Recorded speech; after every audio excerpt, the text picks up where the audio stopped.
got a great film to play, just hello? Have you ever snubbed a lady? we had a technical problem. Are we on? Yeah, we're on there. Can I swear? Shit! Welcome to Crunch and Roll. I'm John Fox, known to some as Foxy, did breakfast shows across the UK and a little bit of work for the BBC. Now, a couple of weeks ago, somebody messaged us and said, when are you going to have some Scottish radio people on? This is hopefully the first of many episodes featuring characters who plied their trade north of the border. Joining me on this episode is Paul Harper, who not only is the first Scottish presenter we've had on, he's also the first that's been on the radio in Australia and Canada. So there's a lot to get through in the short amount of time that we had with him before he had to pick up his kids from school in downtown Toronto, or as he'd say, Toronno. But we managed to cover how he used to get permission from his teachers to present afternoons on his local station, the fun and debauchery of his time at Scotland's most rock and roll station, and how he ended up on Today FM in Australia whilst backpacking. Now, before we start, just a quick reminder that if you do enjoy the podcast, and if you're a regular listener and you want to support us, we'd be very grateful. Just get to ko-fi.com/crunch and roll and buy us a coffee or something a little bit stronger. That's ko-fi.com/crunch and roll. And thank you so much to everybody who supported us so far. Now, with strong language, let's crunch and roll. Oh, yeah. Paul, how are you? Good, man. Nice to meet you. No, really nice to meet you. I'm pleased to say you're the first Scottish presenter we've had on Crunch and Roll. How does that feel? Scottish, and I didn't bring you anything. How stereotypical is that? Tight and cheap. But we were just talking before we hit record, and you were saying that, and I'm really looking forward to this because I think you are right, that the Scottish and English radio slightly different. Right. Look, I can't remember when good internet feeds really came in, but, I remember going on road trips to England, and you would flick from station to station, and there were so many, and they were all doing something different, right? You would hear as you went down, CFM would turn into Black Wave in Blackpool. You would get some of the Manchester stations, Key 103. You would go through Radio City. There was the Galaxies. There were so many radio stations, and in Scotland we just didn't have that. And they just sounded so different. But the places, I don't know if you've been to Scotland or not before, but the places are so very different. And I don't know, the humor's, even though it's the same island, just to me they've always felt like very different places. And that's, I think, what I remember someone from Global had been to a focus group when they were in Scotland, and they came back like delighted that people don't care where the presenter sits, is the question they'd asked. And I agree with that. Like, I don't think they care. But they do care about what they sound like. And if they sound like, not just sound like me, but do they sound like they know me? Like, would I ever even have a conversation with this person? But I think that was a leading question to get the answer that they looked for. But actually, considering we were on the same island, I'm in Canada now, but things are very different. The radio stations from like back when I started on the radio in 97 in Scotland and England sounded so different. I know that, politically, we're very different places. But it's kind of funny because it's such a small place and we all do the same thing, right? Yeah. I remember a programmer when it was at Global said, "Why do the Scottish not like the English?" And I think that you mistake like this want for Scotland to be proud of itself isn't like a dislike for the English, apart from in football. And if we're being honest, that's only because you've won the World Cup and we haven't. But we did qualify for the World Cup in 78 and you didn't. Is that right? Yeah. And Maradona scored quite a good goal. Everyone's going to hate me for this now. Well, let's go right back to the start. So you're from Aberdeen. That's right, yeah. And at the age of 13, you started... I mean, before we get on to hospital radio, did you dream of being a radio presenter? Not really. But here's the thing. I ended up in hospital quite a lot when I was younger. So I was born in 81. So yeah, this is like, I don't know, early 90s. And because my brother was in hospital a lot. And he was in the sick kids a lot because he had a sort of a genetic thing that meant he needed a lot of surgeries on his feet. And when we were in there, it was quite funny because my brother had long hair, right? And someone from hospital radio came round. But the first interaction ever was when this guy from hospital radio asked my mum if her daughter would like a request. And I was pissing myself. And my brother was so offended because he had such long hair. And that was the first ever. And I said, look, you hang around in the hospital when you're younger, visiting a brother or a sister or whatever. They said, oh, do you want to come and see the hospital radio? Yeah, sure. And I went in and it was like the most amazing, magical. I didn't really know what I wanted to do. But then I don't know how many people do at 12 or 13. And I knew almost instantly that this looks a lot of fun. And I wonder if I could get paid to do that. It's interesting because look, we've had a lot of guests on Crunch and Roll, and many of us, myself included, started at hospital radio. And I guess I was quite fortunate that the one that I was at was I was surrounded by decent people. I mean, was your hospital radio station a good one, or was it one of the shit ones? No, it was pretty good. We actually had 2 radio stations. It's like they were networking before. There was a kids radio station called Radio Rainbow, and then there was another one. Wait to hear what this was called, GHR. And it had a better logo than the GHR that's out right now, but it was Grampian Hospital Radio, the original GHR. And so I did the kids one was actually on AM, and on a sort of a small AM around the hospital. Wow. And that's the only time I've ever been on AM radio. And you really feel like a DJ, right? When you can hear yourself on AM. So we got to play sort of younger music, and I don't know. I can't remember the politics of why they were upgrading the speakers or something. Anyway, it was really good. And I got a bunch of mistakes out the way early on there. And listen, I was so young that I still had this squeaky, horrible high voice. And that needed to go before I got on the air properly. So your first professional gig was in 1997, North Sound 1 in Aberdeen. Yeah. A bit like myself when I got breakfast on Viking, to do a show on your hometown station. How was that for you, Paul? It's brilliant. It was. I used to answer the phones and make tea for their Super Scoreboard show on the weekend. And whenever I got the chance, obviously you don't get paid. I would stay in the studio afterwards on Saturday night and just learn. It was DCS, so it's F11 and F12 to fire the music from the computer, and there was learning how to edit tape, and they had a CDR machine, and I would go to the music store in Aberdeen, was called Bruce Miller's, and a blank CD was about £40. And I remember putting some sweepers on there and making some demos and sending them to Gary Steen, who was the program controller at North Sound 1, that gave me my first ever radio job. Okay. And I will be forever grateful to him for that, because he put me when I was 15 and still squeaky, even with the amazing processing. It was a big sort of North Sound in 97 was kind of like, I think sort of Invicta, BRMB, Capitol, that big American Brian James, from the top of the tower. And the music was really great. The processing was awesome. The radio station sounded enormous. And I'd always listened to North Sound when I was a kid. Robin Galloway did the breakfast show there and did wind-up phone calls, and everybody knew about it. So to get on the home radio station when I was still at school, they put me on weekends at night. And I used to get out of doing because at this point I didn't want to be in school anymore, right? I think I was in 5th year. I left school in 5th year of secondary school. And I used to get the afternoon off to cover drive time when Gary was on holiday from school. And all the teachers were super nice to me in case I said anything about them on the air. You must have been the coolest kid in school. Yeah. With my first ever paycheck from North Sound, which wasn't much, I got a mobile phone, and no one else had them because you had to have a contract, right, John? And then it was like a crappy old Sony Ericsson, but no one else had a phone. Then I bought a Versace school uniform. And rocked into school like some sort of, Billy Big Boss, we would say. So, talk to me about North Sound as well, because, you've mentioned Robin Galloway, of course, who would you agree is a Scottish legend, Scottish broadcast? Yeah.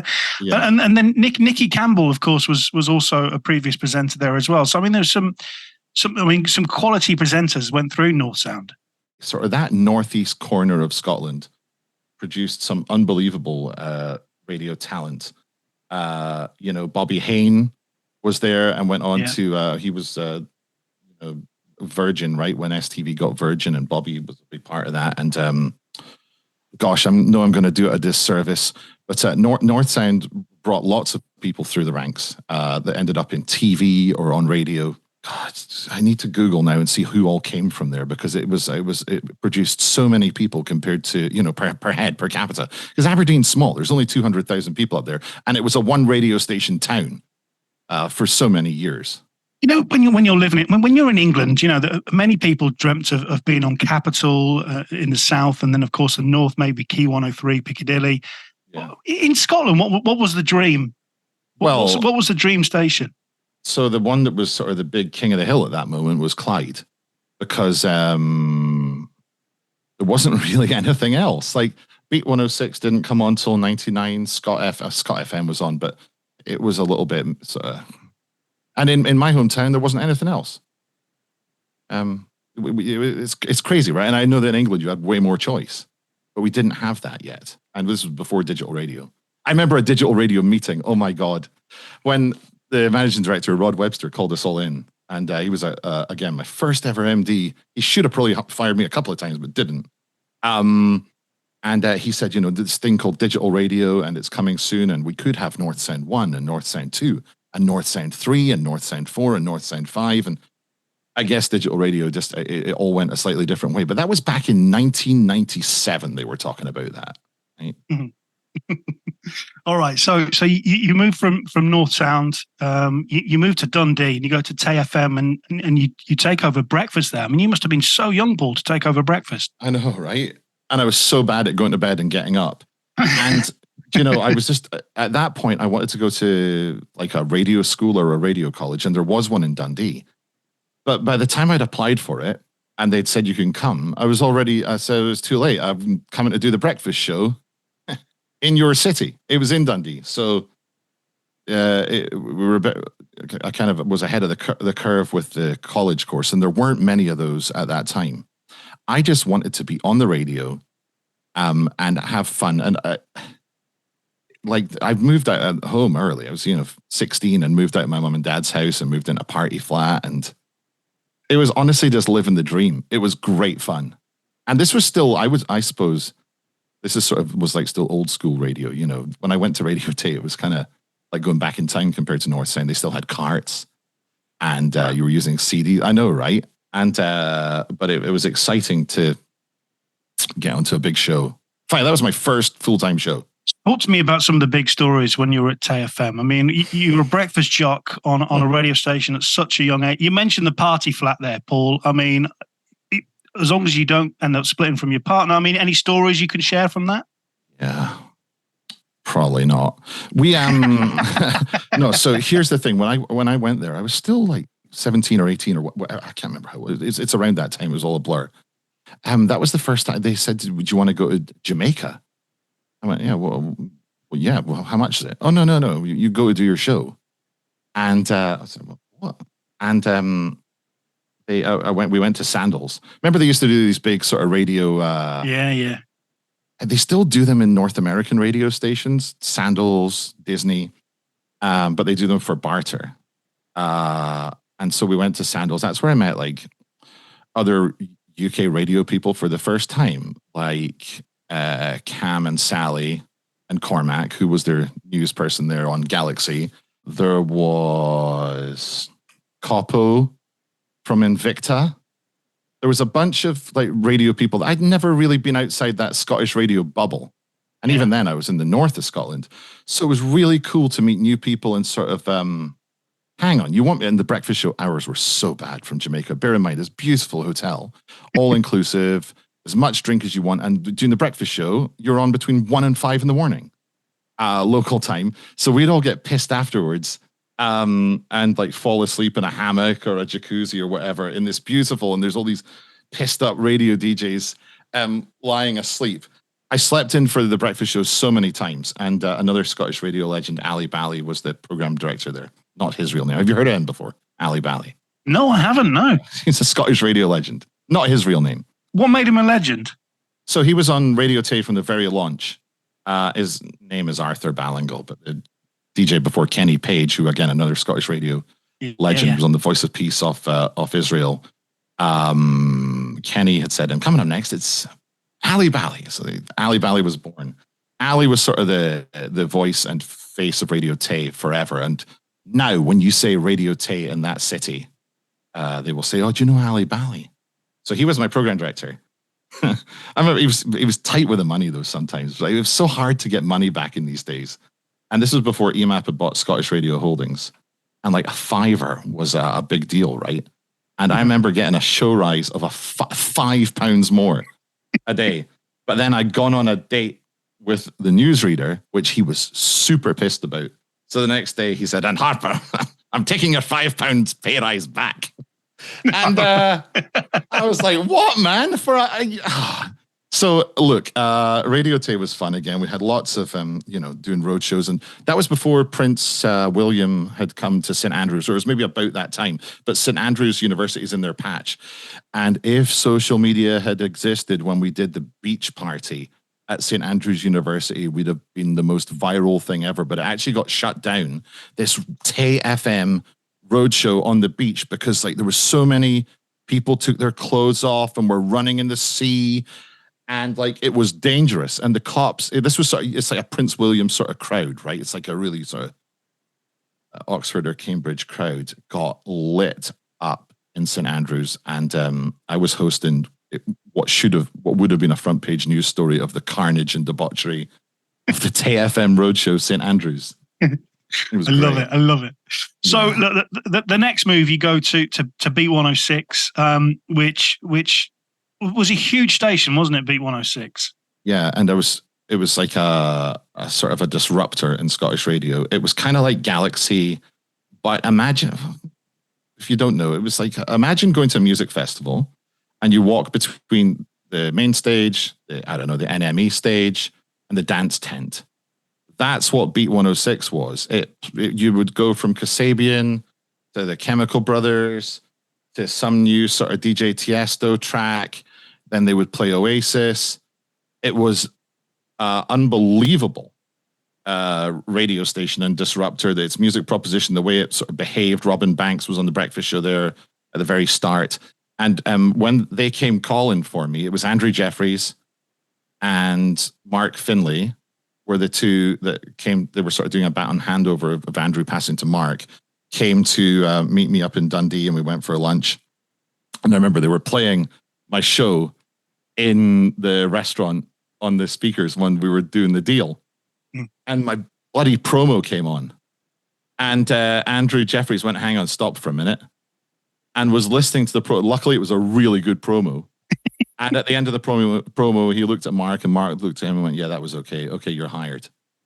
And I'm very glad I updated my promo that day. To get to go and work for it, Capital Group had just bought Beat 106. It was an independent startup. Lots of celebrities put in money. Soccer, Ali McCoy, soccer, I'm so used to living here. Football players like Ali McCoist. And I spoke to Ali McCoist about this. He said for every 100,000 he put in, he got $1 million back. No. Yeah. Wow. But when I got there, I soon realized why. It's because the place was so shonky the way it had been built. Like everything was falling apart at this point, and Capital had paid, I don't know, was it like 25 or 35 million pounds for this one radio station? And then when they bought it, they realized that they needed to do everything again because it was all falling apart. So to be one of the Capital Group people when it was that small Capital Group going in was really exciting. It was the first time in my radio career I'd ever had a contract. I'd never, I don't know if that's what English, was that what English radio was like in those days as well? Well, I was very fortunate to have a contract at every station I was at. So so going back to the previous stations then, Paul, you didn't have a contract? No. It was operated in such an outrageous way till EMAP came in. No contracts. And I remember saying, "I'm going to work at Beat 106. And they said, "Well, you can't." And I went, "Well, I can. I don't have a contract." I still did a month. No, it was, I'm telling you, at this point, it was It was just unbelievable that you'd be on the radio without a contract. Nothing. I find that incredible, absolutely incredible. And you mentioned Robin Banks, who was the first guest on the first Crunch and Roll. I was I'm going to say fortunate, because I think the guy's a legend, and to watch him work was incredible. He was a pain in the ass, because he used to do things like stick stickers on the back of my car saying "Stop Police, car full of drugs" and things like that. Which, I mean, what was it like working with people like Robin? So he had just departed, because I don't think Robin and the Capital Group sort of new way of doing it were they didn't really work together. Robin was kind of anarchic, and Capital Group didn't want to be. So he'd gone by that time. But I remember listening to him, thinking, "Oh my God, this is so refreshing. This is fantastic." He made waves, but the whole radio station was a disruptor. And on my first day, I started with Chris Thorpe was the other starter. Unbelievably good imaging guy. Chris is on the sly right now with David Wakefield. And it was his first day, the same as my first day. And so we hit it off straight away, and we couldn't believe the chaos. The Beat 106 was mental. And again, for young guys, we used to do these club nights, and they would have a radio station credit card, John, and they would put the credit card behind the bar, and everything was paid for. And they had this like party truck, and it was like a Chevrolet, like a Suburban, the blacked out windows, and we'd get driven about in that. You guys are going out to a nightclub, we'll get you the Suburban. And it was just like going out all the time. Like the Christmas parties were like, you couldn't do Christmas parties like that now. They booked the first one in 2001. They booked this mansion in the Scottish borders, and it was kind of like a Downton Abbey house. And this family were 40th in line to the throne. Yeah. So it was it was a nice place, and we rolled into it with so much booze in the bottom of the coach, and everyone was wrecked by the time we got there. And the managing director, me and Chris said, "What's the aim of this? Is it to be like at work tomorrow?" And he looked at me and Chris and I and went, "No, boys. The aim is to be alive." I went, "What?" It was like, holy shit. And the carnage. They set up a studio and put ISDN into this house so the breakfast show could come from there the next day. But Matt, who was doing the breakfast show, went missing at some point. So Mark was the program director, went on the air and was like, "That Matt is missing." There was a sales guy went unconscious in a walled garden, and it was like maybe -10, and he nearly got hypothermia and died.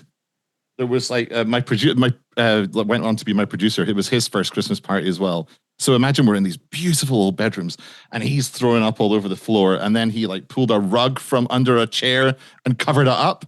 And anyway, the lady that owned the house afterwards said we destroyed it. They had all gladiator stuff set outside. It was I wish there was pictures of it. And so we did like the pugil sticks up on the thing, and we did a tug of war. They brought caterers in, and they hired, oh my God, they hired the 4th FM like nighttime DJ to be the DJ at our party at night from the Big Al's Disco Roadshow. It's like playing all this 70s music.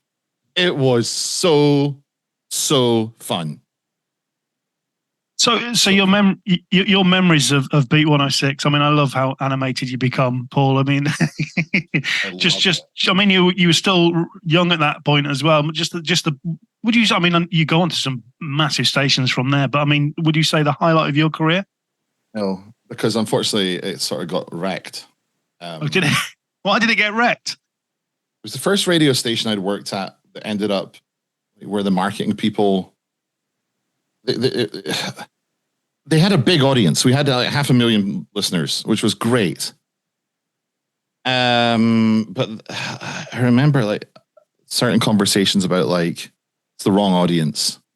It was like they would call it like in Scotland it's a Ned, right? Or like a chav audience. It was very much the soundtrack to like a council estate. And they didn't want that. And they went on this mental, we're going to educate the audience in what good music is. direction. Yeah. That ended up like totally slaughtering the radio station. And then they got it in their heads they wanted to do XFM. So it was kind of sad at the end. This great radio station that people genuinely loved, just sort of they didn't care because they were getting the new toy, and it was hard to work down. Like we had Dennis Clark, one of the all-time brilliant radio consultants, consulting on this, and he came up to see us and said, "Look, guys, at 8:05, some salesperson had sold every morning at 8:05. We would have a travel feature where we would read out package holidays that you could buy from a premium rate phone number that day at 8:05. Like, it was the worst money grab. When radio stations are circling the plug hole? Yeah. It was circling the plug hole. And I remember Dennis saying, "Who sold that? My God, they shouldn't, this guy from LA is here to help us." And he said, they shouldn't be allowed to listen to the radio, never mind sell on it. And it was like the radio station was wrecked at that point. So no, it was quite sad watching. I don't know if you've ever been at a station that has sort of gone to hell like that. Probably not to that extent, but yeah, I've certainly seen. I've been at a station which has rebranded as something else, and That's fine. But yeah. like this thing was like, your radio stations aren't there to educate its listeners into what they should or shouldn't like. There were really good people there. Some transitioned over to XFM. The numbers speak for themselves. When Beat 106 was turned off, it had 400 and something thousand listeners. And when the XFM experiment was over, it had 199. Incredible. So like it was a real shame. From what you just said, it kind of it reminds me of my time at Viking, and actually the reason why we started doing this podcast, because anybody that spent their time at Viking has the same memories of it being just a party for the duration of however long you're Right. there. And we started this podcast thinking that every radio station was like that. It turns out that it was only Viking, but from what you're saying, it was very similar at Beat. Beat 106 was so much fun, but it was very much a bastard child of what was like the Capital FM network at that point. I don't really think everyone in London knew what it was. Because I remember Andrea Vidler came round with new logos one day. And they said, what are all these logos have got? What's the problem with them? And it was like Fox, and Ocean was a different color, and Red Dragon was the sunny day or whatever. So they said, look, they're all different, so we're going to make it one logo. And here's how much they didn't know about what they had in Scotland was the logo set. It was called Beat 106, right? But it wasn't on 106 FM. We had 105.7 and 106.1. So it was called Beat 106. But on this logo that they unveiled, here's your new logo. It said 106 FM The Beat. And everyone was like that. We're not even called that. And like they didn't know 106 FM. No, we're not on that. And The Beat, it's not called that. It's never been called that. They didn't know, like, I think genuinely they didn't really understand it. But it was so much fun. We had a festival in Scotland called Tea in the Park, and Beat 106 was the radio station for Tea in the Park. And we would take over the campsite where they invented this monster, like mega bus thing that was, but there was like an open top bus that looked like a boombox, but the DJs were on top of the bus, and it became like a separate stage for Tea in the Park with our specialist DJs would go on, and we thought there'd maybe be a few hundred people there. There was like 10,000 people in the campsite before the festival had even started at the party bus, and it was incredible. And we would just go up there, and like I've got so many great pictures and memories of so much funny stuff happening at Beat. Cunty. We apologise, sir. We just play records till 8, 9. When we finish. I'm not drunk. I've had a couple of drinks. I'm not drunk. Let's move on to your next move, Paul, because I mean this is this took me by surprise whilst I was going through your career. So you go from Beat 106, big station. You've achieved a hell of a lot there, and then you moved to 2-Day FM. How the hell did that happen? Beat was shutting and XFM was coming on, and obviously I wasn't going to be part of that. And that was quite a hard sort of pride thing, because you've got an audience that likes you. You're doing a good radio show. We were doing pretty good numbers, but it was going. They were making it into XFM. I still had a while left on my deal, So I would just stay at home and, the deal would run down. But I said to them, look, this is only in the UK, right? I can go and do stuff elsewhere. And they said, yeah, why not? So I my plan was to go backpacking around Asia and Australia. And when I got to Australia, and this was sort of 2006, it was before really the Kyle and Jackie O show was on the map as much as it is now. They'd just gone from nights on Today FM to the breakfast show on Today FM.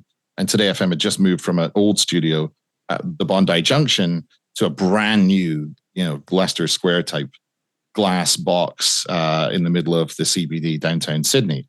And I heard a trail for the Kyle and Jackie O show.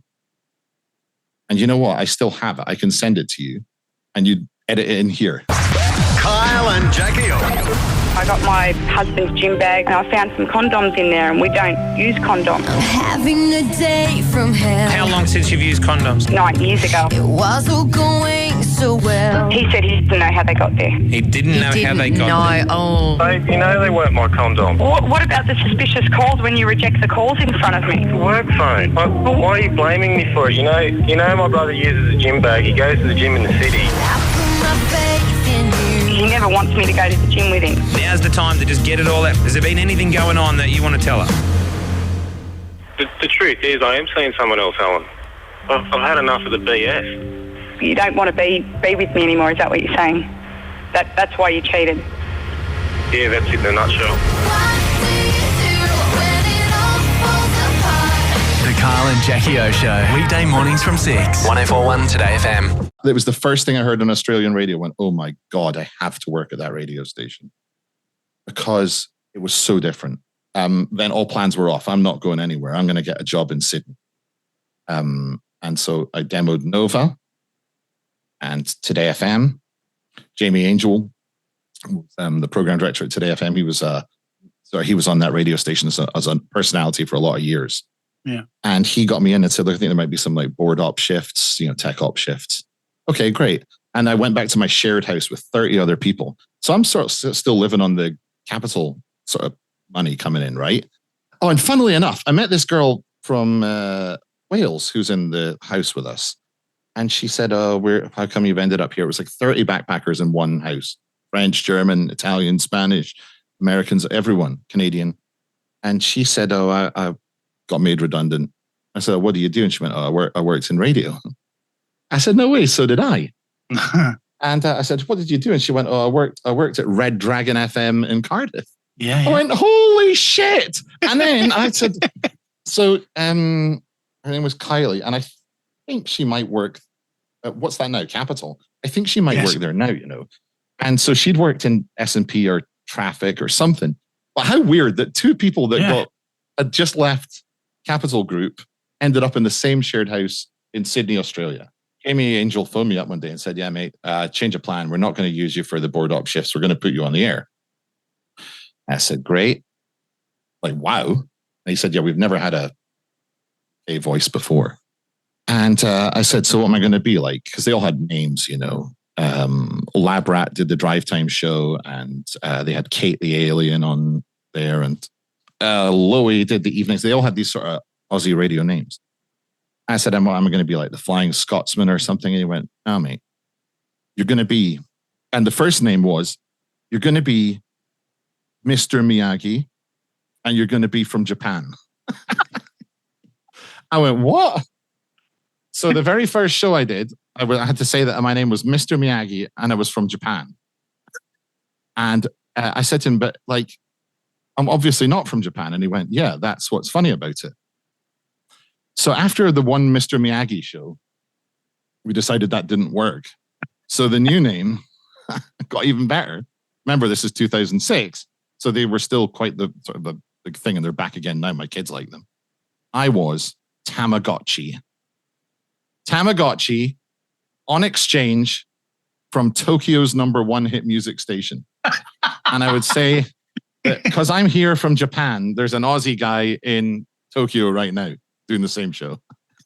And everyone would phone up and go, mate, where in England are you from? Because they don't know, right? And he'd say, I'm from Japan. And they would piss themselves laughing. And that became my gimmick. So I had to say I was Japanese. How long did you spend in Sydney? like nearly a year. I had a year backpacking visa. I didn't want to leave Today FM. They had the Kyle and Jackie O show. So I got to, as well as they had me doing weekends and swing production shifts on the Hot 30 Countdown, which was a national show. They said, look, we're thinking of they had a psychic called Georgina Walker. She's a sort of famous psychic in Australia. She was psychic on the Kyle and Jackie show and still is. And they said, we want you to do the radio parts. We're going to call it Today FM Supernatural. And they put it on all the stations, Sydney, Melbourne, Adelaide, Brisbane, Newcastle, Perth. And so I anchored this psychic show, but I didn't believe in any of that stuff before I went there. I met Georgina. She was, we got on really well, but she was older than me. I was like 25. She was, I guess, 50. And some of the psychic, she did these dearly departed readings, John. So I didn't believe in psychics because I thought it was all edited for the radio. But we would pre-record the show and she would say, okay, I need the person's name and I need them to hold a photograph and I need to know the date they died.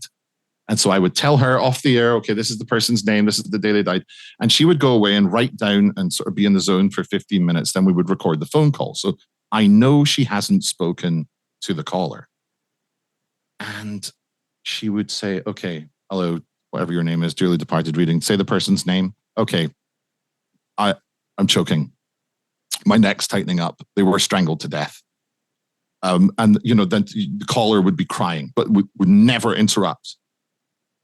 Or another one I remember saying, I smell smoke. This person died of cancer. They smoked lots of cigarettes a day. And as she was talking about this, I kid you not, the studio smelled of smoke.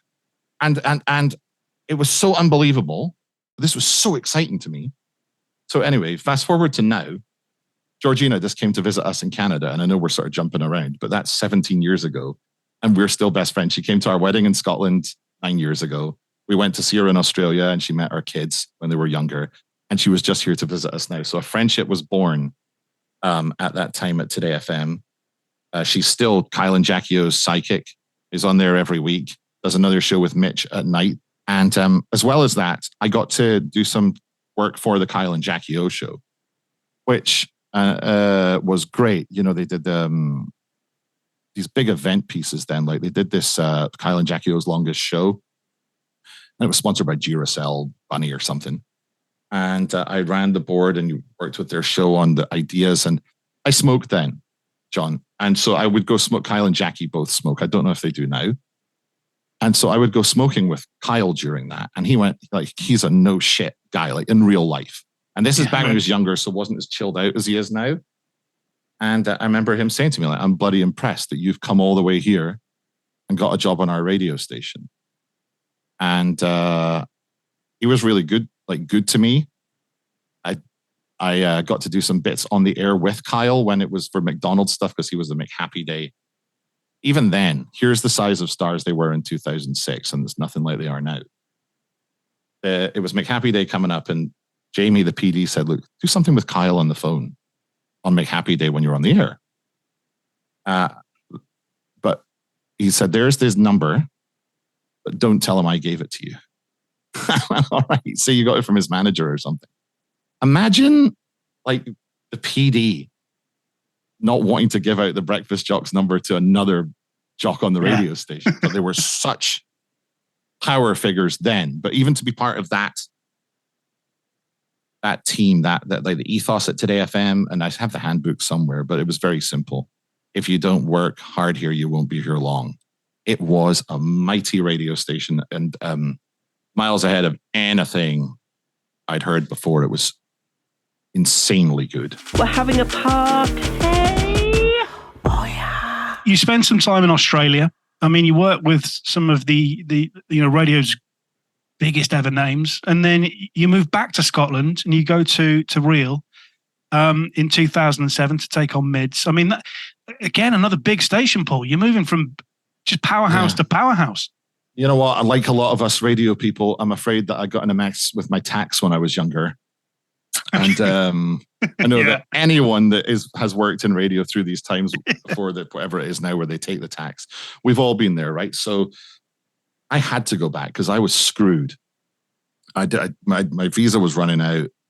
was really fortunate enough to be offered a job by Jay Crawford on email. I went to Seattle to see a friend, Craig Wallace, who went out to work at Real World there. And I said, look, I'll use your computer. I'm going to send this demo that the imaging producer at Today FM, Konski, made me my demo from Today FM. And I sent it to Jay Crawford, who was the program director at Real Radio. And he messaged me back in about 10 minutes and said, this is the best demo I've ever heard.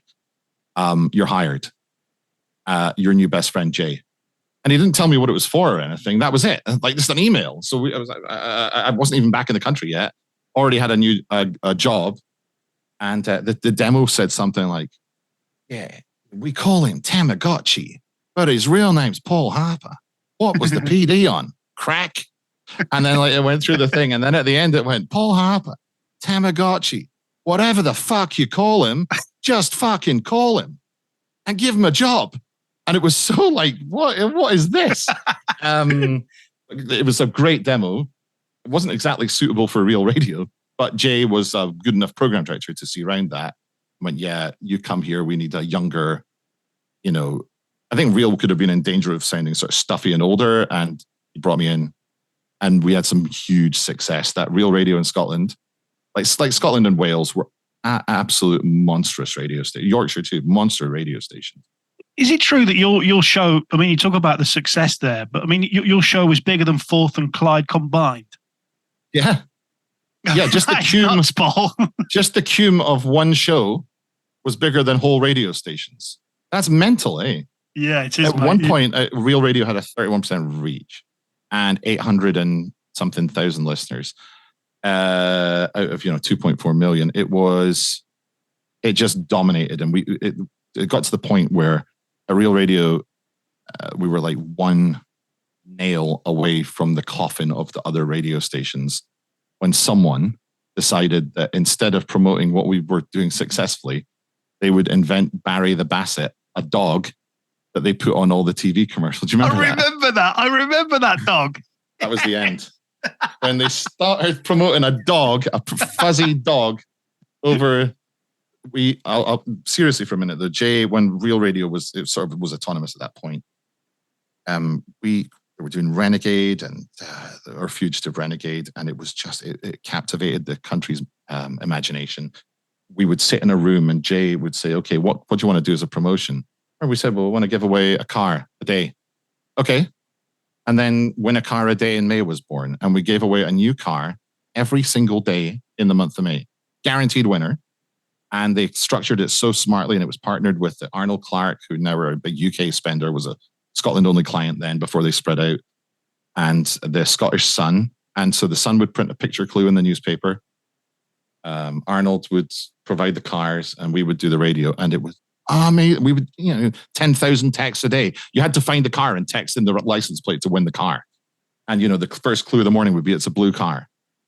And then the next clue in an hour would be, it's a blue car and it has a copy of the Sun in the passenger seat. You've never seen such chaos. And I think I found the car.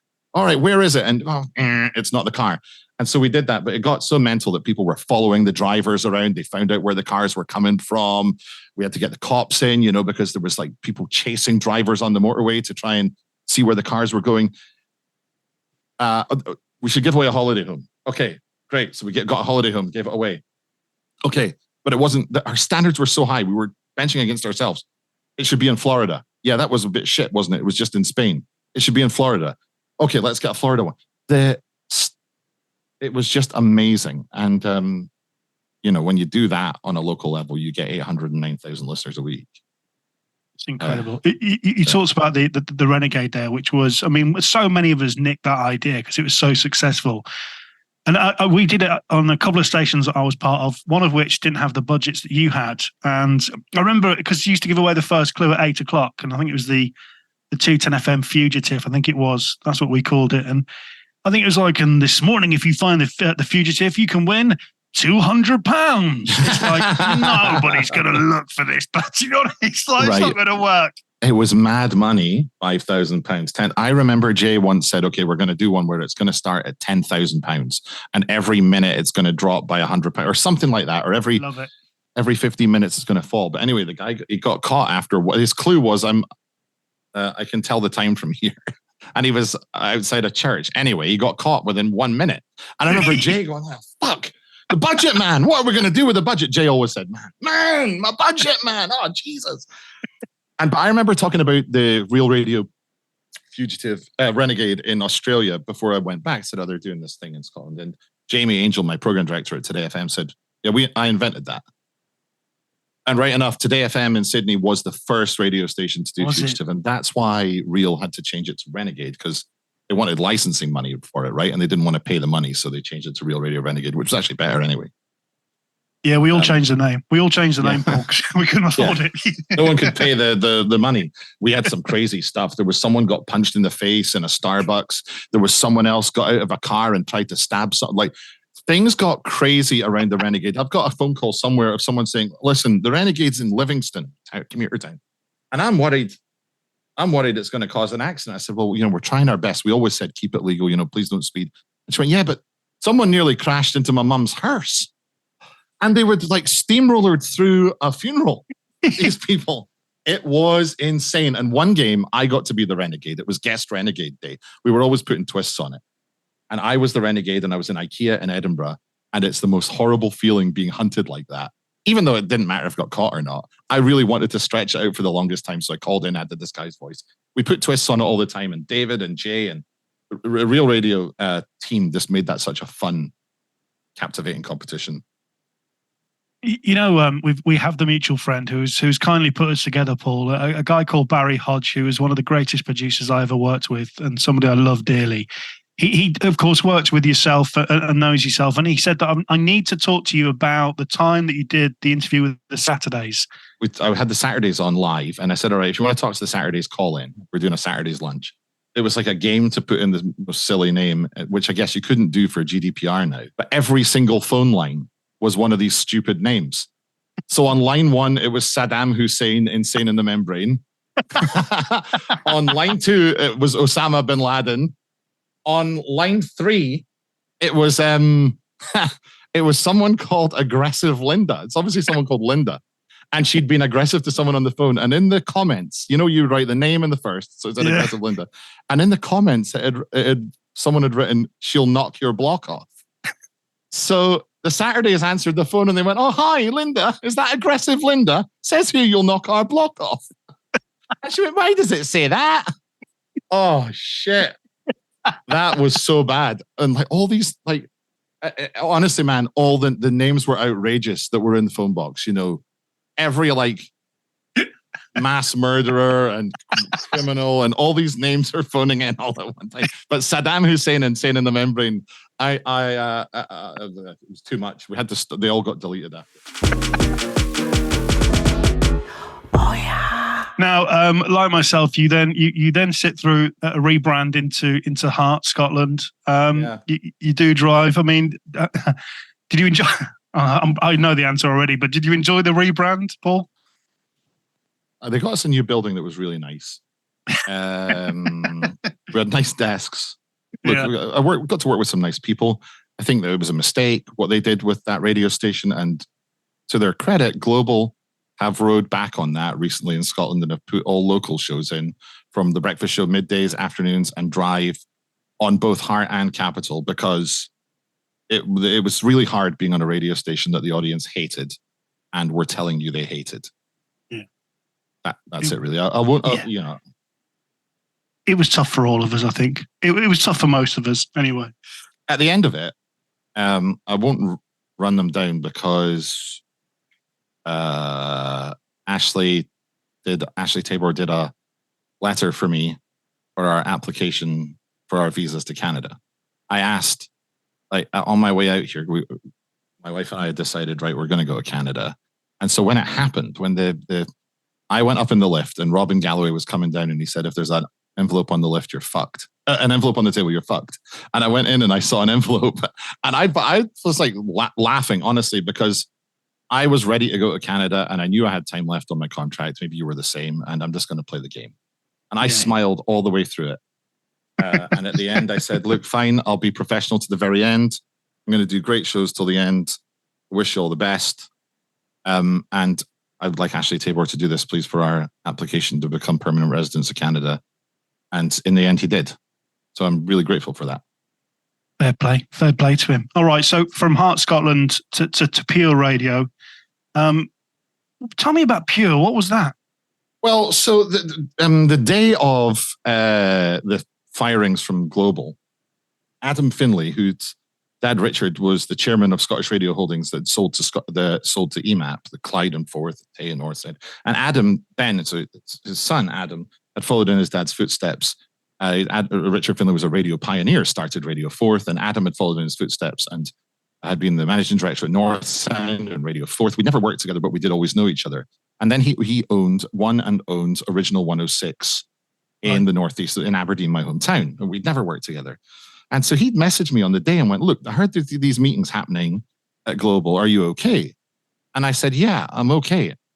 Thank you for asking, on a text. And he went, all right, well, I'll not bother coming to see you tonight then. If you've got a job, congratulations. And I went, no, I don't have a job anymore, but I'm okay. And he went, right, I'll meet you at 7:00 outside the radio station. And we met, and he told me that he'd sold Original to DC Thompson, which is a huge family business in Scotland, £1 billion company that owns the Beano, Dennis the Menace, the Dandy, Ur Willie, Banana Man. They had so many magazines through the years, and I'm sure I'm missing some out. And Dennis the Menace, that was their sort of crown jewel. And he said, DC Thompson have bought Original, and they're going to be I can't remember when Kingdom was mentioned, and Wave in Dundee. Would you like to come and work for us? And I said, well, I can't be on the air again because of this, And he went, no, it's like, just help us with the radio stations. And then we started talking, and yeah, God almighty, absolutely. It was really from the lowest of the low, even though I knew we were going to Canada, but what we're going to do for a while, to this exciting new radio project. And we noticed very quickly that there was a gap in the market and talent available to give a truly Scottish radio station that had to be a DAB offering because there was no FM spectrum, that could play Scottish music mixed with other, hot AC playlist that was missing from the Scottish airwaves, and put on talent that was liked by the audience and fill a gap that had been left. So Pure Radio, it was going to be, didn't know if we could call it Pure Radio because of the radio maker, right? But in the end, you could. It was going to be called Jock. No, I thought it should have been called Jock FM. Okay, I'm Jock, like spin-off. But they went, no, that's terrible. And so this DC Thompson is an unbelievable business. They own golf magazines and golf shows and events and property and software companies and marketing companies and oil and gas market. And they've got this huge 7-story, beautiful, bigger than Leicester Square Global, but on the same, it's beautiful like that, in the middle of Dundee, which has got like 100,000 people. We went in there and dreamt up Pure Radio, launched it, and then COVID happened. I should say, sorry, John, at the same time as this, I knew I was still coming to Canada. Yeah. And I said, look, why don't I do a little bit for you? Pure Radio went on the air. I thought it was a really good sounding radio station on DAB across central Scotland. Sounded like a more up-to-date reel, I thought, but obviously we didn't have the budgets to do the promotions. Robin Galloway, myself, Lynn Hogan. I think that Pure would have had a much better chance if it had a better method of delivery. DAB only on that scale was really challenging, especially during the COVID time. They just shut it down, right, recently. I left a while ago, but they just closed it down. It needed an FM license, and we didn't have one. And without that, I don't think you can compete on that scale. Look, now you are in. I'm really interested in this, and bless you. It's the reason why you've got to go and pick up your kids from school in a bit, and you're against the clock for me. But you're now in Toronto, where one of my favorite ever bosses, Paul Kay, he works out in Canada. He loves Canadian radio, and you're now at Today Radio. Was it always the dream to go to Canada? You obviously like traveling, so you went out to Sydney. Yeah, we looked at. My wife and I have 2 girls. They're now the most Canadian sounding kids you've ever heard in your life. Are they? We wanted to give them a new life. I'll be honest with you. Brexit happened. I was an independence voter in Scotland. That didn't happen. The destruction of the business that I love. I want to work in this until I retire or till I choose to not. And I didn't like being good at my job, but hanging on to it for dear life, and not because of your talent, but because someone somewhere's decided that it's a region or a shire, and it doesn't really matter if it comes from London because no one will notice anyway, or Manchester. Mm. So I wanted to move somewhere that gave us an opportunity to grow as a family and to have new experiences. That could have been Australia, but it's too far for grandparents. Australia and Canada, or the Middle East. The Middle East would have been hard for Claire and the girls. And Canada, well, Toronto is the number one market in Canada, number 3 in North America. New York, LA, Toronto. Not billing wise, but market size. I went, right, I want to crack at that. So we came to visit just after when Global got rid of us.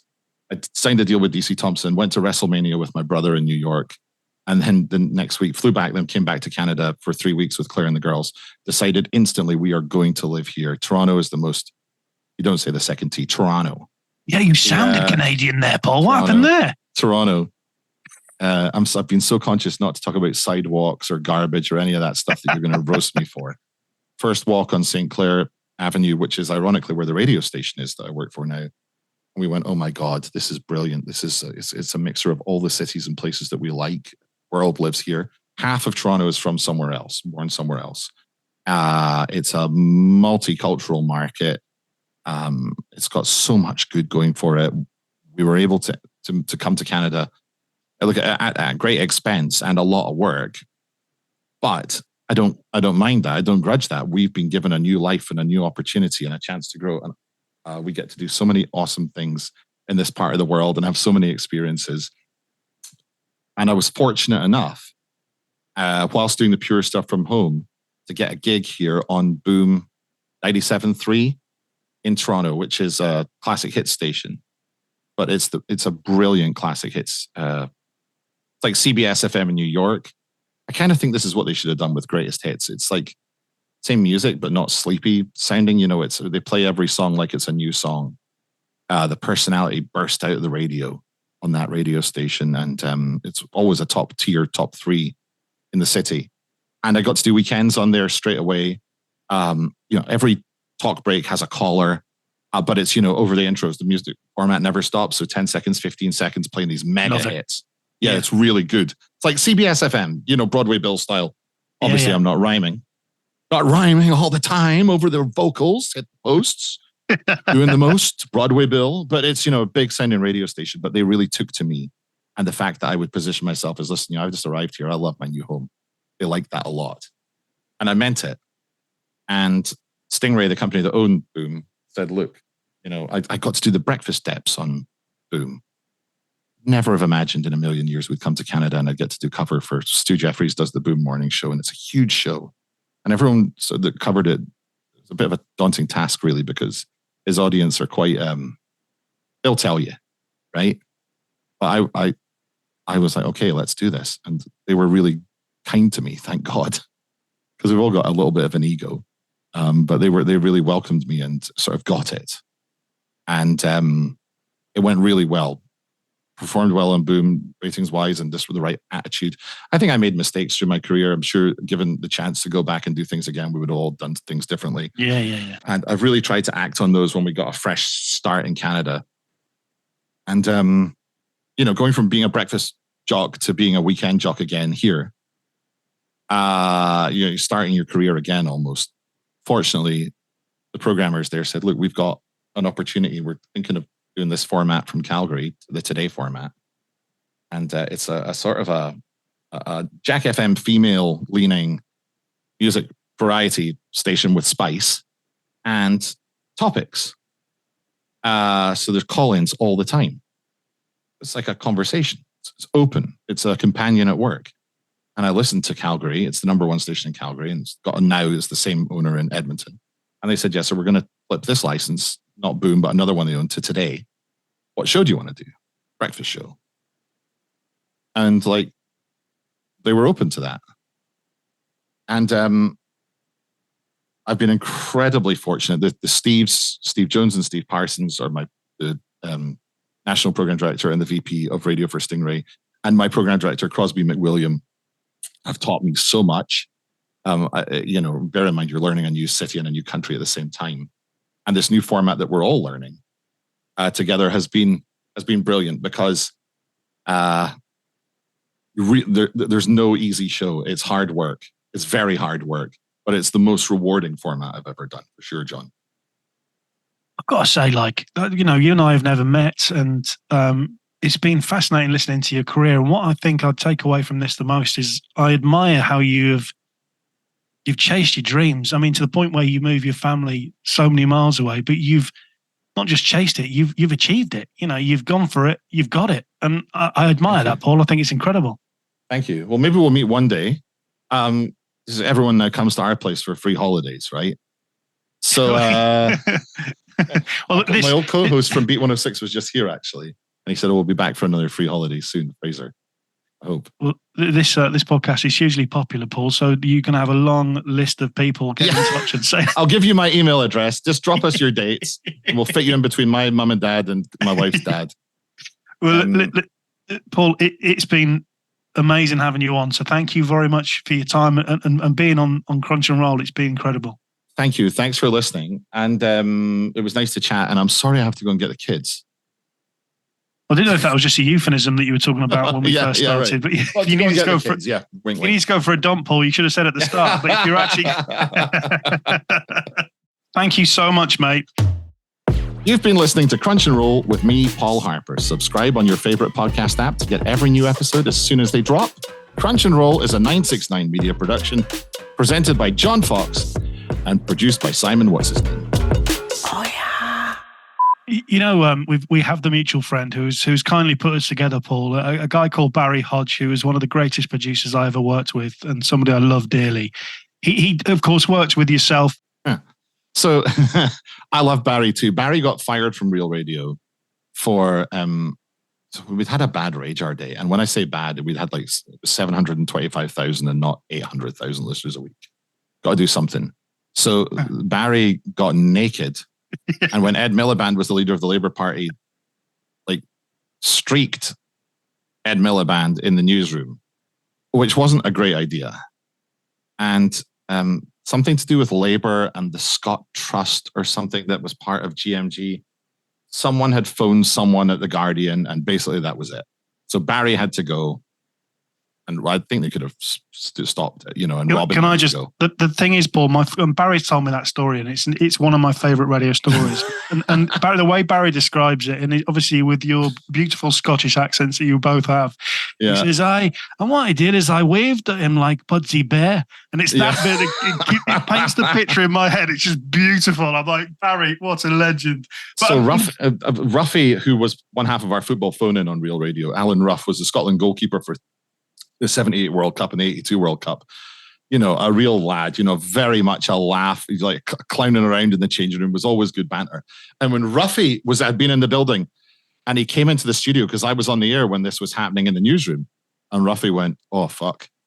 And when Ruffy thinks it's bad, it's bad. And he went, oh, Paul, I really don't think this is good. I thought, oh, well, if Ruffy thinks it's going to be bad news, then we're really in trouble.